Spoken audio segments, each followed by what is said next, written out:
gooftaa keenya fayyisaa keenya Yesuus Kiristoos yaadannoo isaa baga geessanii baga geenye baga geessan baga geessan warri geenye jirtu geessaniitu ni amma dana jiru ga'ee jechuudha. Carraa dhaqabu carraa malee warri duranis hunuma ga'u turanii garuu carraa waaqayyo sababa ta'ee fi har'a akka nuyi geenyu akka nuyi waggaatti lakkoofnu kan taasise amma waamamnutti Kiristoos gooftaa keenya Yesuus Kiristoos jechuudha. Isaaf galanni guddaan haa ta'u. Egaa gooftaan keenya Yesuus Kiristoos biyya lafaa kana keessa dhufee dhalatee haadha keenya dubaroo Maariyaam irraa dhalatee dhufee immoo kana bichaas miti jedhee dhufee dhalate. Edda dhalatee booddee dhufee immoo Yordaanositti cuubame. Akkasuma Yohaannisiin maal jedhe Yohaannisaatiin na cuubi jennaan ani isin cuubu jedhe. Yohaannis jechuun immoo isaa fi hangafasaa ji'a ja'a jechuudha. Elsaabeetii gara Elsaabeet keessaa yeroo mucichi misiraachoon Maariyaamitti himamu Elsaabeet yeroo mana Maariyaamii dhattee mucaan garaa ishee keessaa hin burraaqe jedhe. Inni jechuun Yohaannis ture jechuudha. Yohaannis hangafa gooftaa keenya Yesuus Kiristoos waggaa ji'a ja'aati jechuudha. Kanaaf jedhe Yesuus Kiristoos immoo ani sirkatti cuubamuu barbaada na cuubii ittiin jedhe. Maaliif akkasnaan jette akkamittiin ani waaqa hamma na ga'u cuuba jedhee jennaan ati bishaaniin na cuubdaa inni ana booda si booda dhufu immoo abiddaan cuubaa jedhee Kiristoos namoonni fakkeenya ta'uudhaaf jedhee akka asii luboonnis phaaphaasonni akka isaan nama cuuban kanuma agarsiisuudhaaf jedhee Kiristoos dhufee biyya lafaa kana keessatti nu cuubame jechuudha. Cuubamuun isaa maali? Utuu cuubamne ta'ee fayyina hin argannaa? Utuu inni cuubamne ta'ee cuubamuun maali barbaachisaan isaa? Akkuma ammaa kana bishaan namatti naquu bichaadha moo xiqqimii qaba moo maaliif? Maaliif cuubamu? Cuubamu jechuun akka seera mana qulqullummaatti mucaan tokko gaafa dhiira yoo ta'e guyyaa 40tti dubara yoo ta'e immoo guyyaa 80tti kan isheen guyyaa mucummaa Sillaasee fudhattu jechuudha. Mucummaa Sillaasee kan isheen fudhattu guyyaa gaafa sanaatti cuuphaa ishee. Cuuphaan inni amma yeroo addaatti cuubamnu garuu cuuphaan akkasii miti jechuudha. Kanaaf cuubamuun Kiristoosii dhufeenuu cuubamuun isaa nuti immoo har'a cuubamuun keenya xiqqimii qaba. Xiqqimii qaba. Innis Addaamii Heewwaanii wajjiniin iddoo bareedaa kenneef Waaqayyo. Iddoo kana jiraadhaa. Iddoo lafa rakkinni hin jiru. Lafa soquuf haramuun hin jiru. Lafa gidiraa hin qabne. Lafa bareedduu kana ta'a jedhee gannata keessaa kaa'ee sokke Kiristoos. Yeroo kanatti Addaamii fi Hewwaan maal godhan? Itti bareeddee mukisan. Mukisaan nyaatan suni yeroo isheen itti bareeddu Heewwaanii seexanii dhattee qorte. Seexanni yeroo dhattu Addaam bukkee gaafa dhattu Addaam deemasi ittiin jedhee ofirraa hari'e. Heewwaan gaafa bukkee dhattu sossobdee kun baay'ee bareedaa siif immoo baay'ee ta'a. Kana yoo nyaatte jireenya bara baraa argattaa gooftaan koo hin nyaatinaa jedhee ilaalin nyaadhu jennaan. Akka isaa taata yoo nyaatte kanaaf biyya kanaaf jedhee akkasiin jedhani jennaan jettee reettee fuutee nyaatte. Egaa itti nyaatte abbaa manaa keefis Addaamiifis kennannaan fuutee dhattee laattee fi yeroo kana Addaamiin addatti qabatee jedhe. Kanaaf ammoo warri dubartootaa wanta ta'e tokko danaan qaban. Wanta akka tanaan daakuu fakkaatu tokko wanta akka warri dhiiraa bichaatu qabaa jechuudha. Addaamiin nuti kan illee addatti qabattee jechuudha. Yeroo kanatti Addaam wabbaranii sasina qullaa wayyaanfachuu maaliif beeknee qullaa ta'uu isaanii baran wal saalfatan. Yeroo kanatti Yesuus Kiristoos gooftaa keenya Yesuus Kiristoos dhufe Waaqayyo.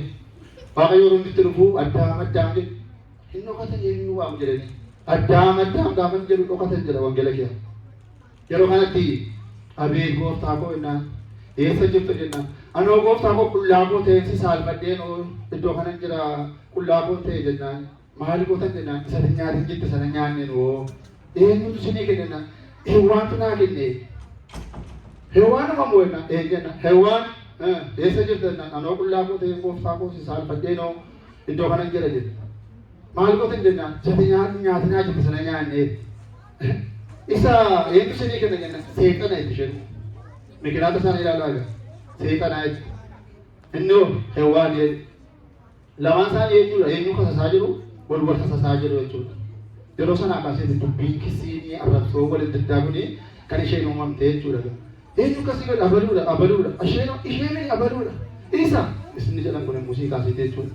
Yeroo kanatti seexana jedhee seexanni immoo isheen isaanii doongosu maaliif kana nyaatan jennaan maaliif gooftaan akka kee ta'uudhaaf barbaanne turre kan isheetu nyaadhaan jedhee nu goomse seexanatu jedhee hundum isaanii hin abaaraman. Hewaanee addaamee dafqii dafqa keenyaa isheen fudhate tokko.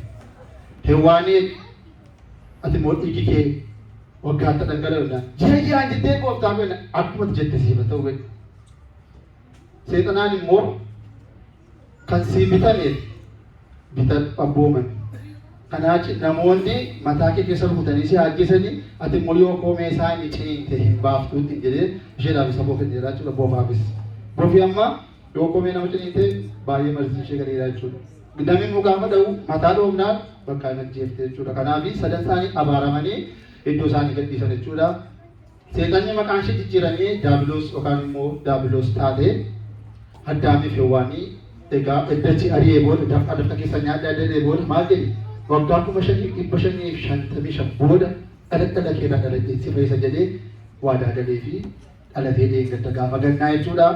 Cuubamee jireenya bara baraa akka nu arginu nu taasisee jechuudha. Kana hundumaa Waaqayyoo utuu waaqa ta'ee jiraataa jiru uummata isaa uumeef uumaa isaatiif jedhee kana hundumaa raawwate jechuudha. Waaqayyoof galanni guddaan haa ta'u.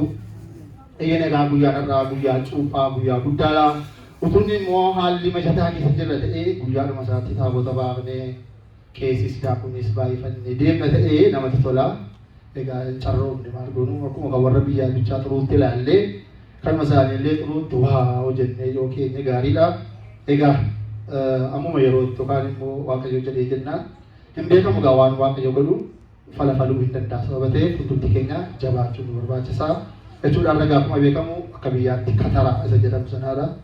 Kataraa jechuun guyyaatti taabotii hundumtuu 40 alfansaa gadi bu'ee dhaqee bakkee buluudha jechuudha. Kanaaf guyyaan kun guyyaa yaadannoo Kiristoos itti cuubame.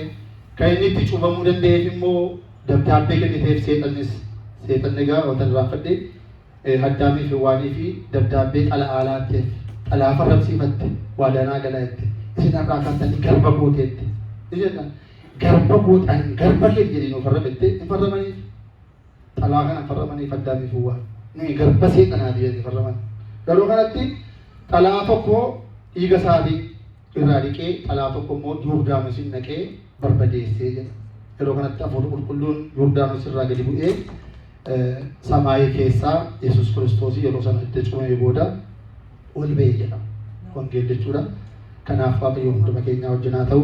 Egaa arragaa faarfannaan dura eegalleetu nagaan gaafatiin kanaafi amma kanatti aansuudhaan barumsa wangeelaatti ceenaa.